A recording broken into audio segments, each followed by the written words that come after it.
really didn't know much about the issue of homelessness before I started that job. I came into it with a lot of preconceived notions about what it looked like, what the stories would be, and I very quickly had all those shattered.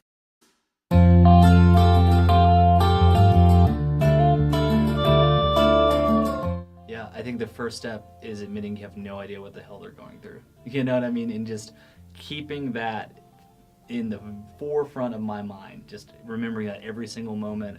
I don't know this person's life before the seconds that they sat down with me. And from that, I take the standpoint of, well, let's find out.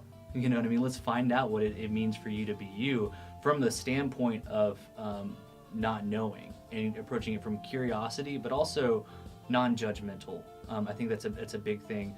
I think the art of it is then kind of changing it up depending on who you're with, being mindful of their cultural experiences, the power dynamic between you as an individual talking with them. I wear my combat boots out in the woods, and sometimes that makes people a little fearful of me. I look like law enforcement rolling up talking to them, and I gotta be like, hey, and I try to crack a few jokes and kind of ease that tension and stuff, but I think it also it comes with having no expectations. You know, I'm here to assist you. I'm here to further your goals, and let's explore them. You don't know what your goals are. Well, let's talk about that a little bit. What is it? You know, like what are some kind of things that you think you might need? What are some things that you know you don't want to do, and stuff like that. And so I really I let the individual guide me through that interaction with them. Educate yourself. Educate yourself on national things, the kind of issues and the studies being done about economic issues. Educate yourself on local endeavors and what's being done in your city. Figure out your passions and what you could contribute to those organizations. It's for some people it's time, just going down and volunteering at places. There's a lot of organizations that I know and I work with that just need manpower. They need people. They need bodies in the door to show up and do tasks, and that's awesome. If that's what you're passionate about, you want to go in there, you want to do like work, do it. Some people can contribute financially. I know that's the kind of the trope is college students are broke, but even like $5, $10, organizing things for drives for specific events. If you're passionate about something and you don't have the financial means to support that, find people that will financially support that. People's voice for advocacy and for bringing things together is a lot more powerful than they think. They think it has to be someone in the circle or someone who's working with this. But a lot of times people who are in the trenches, if you will, working with those populations, they don't have time to advocate. They don't have time to do these bigger things because they're so focused on the day-to-day task of keeping their organizations up and running, that they can't do that.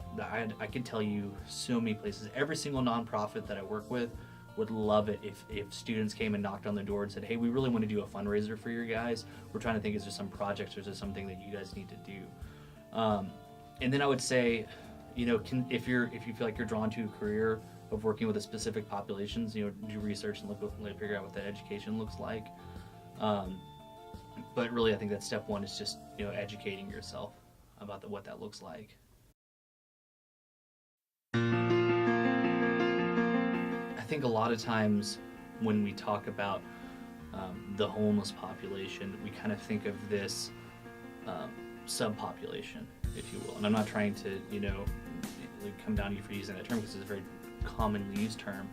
But, we think a lot of times of the stereotypical, the people under the bridges or the people like that in these camps, like out in the woods, these specific locations. And I go work with those people. I know those people. And those people have been impacted by the development of kind of moving things. And I know folks that have been staying somewhere for years and then new development comes through and they need to move. But also I would say that there's a larger group of people that have been impacted by economic disparagement. But what you don't see are the people that are working 2 jobs and then just sleep behind the building at night because they have nowhere to go. What you don't see are the moms with 3 kids staying on their cousin's or sister's, aunt's or something's couch because they can't afford to stay somewhere.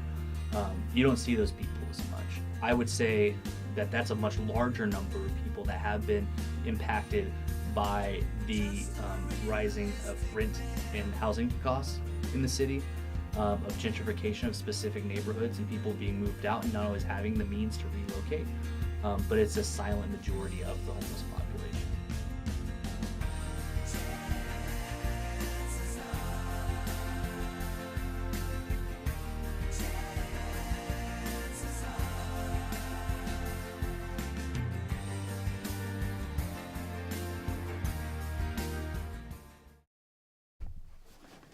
Oh, shit.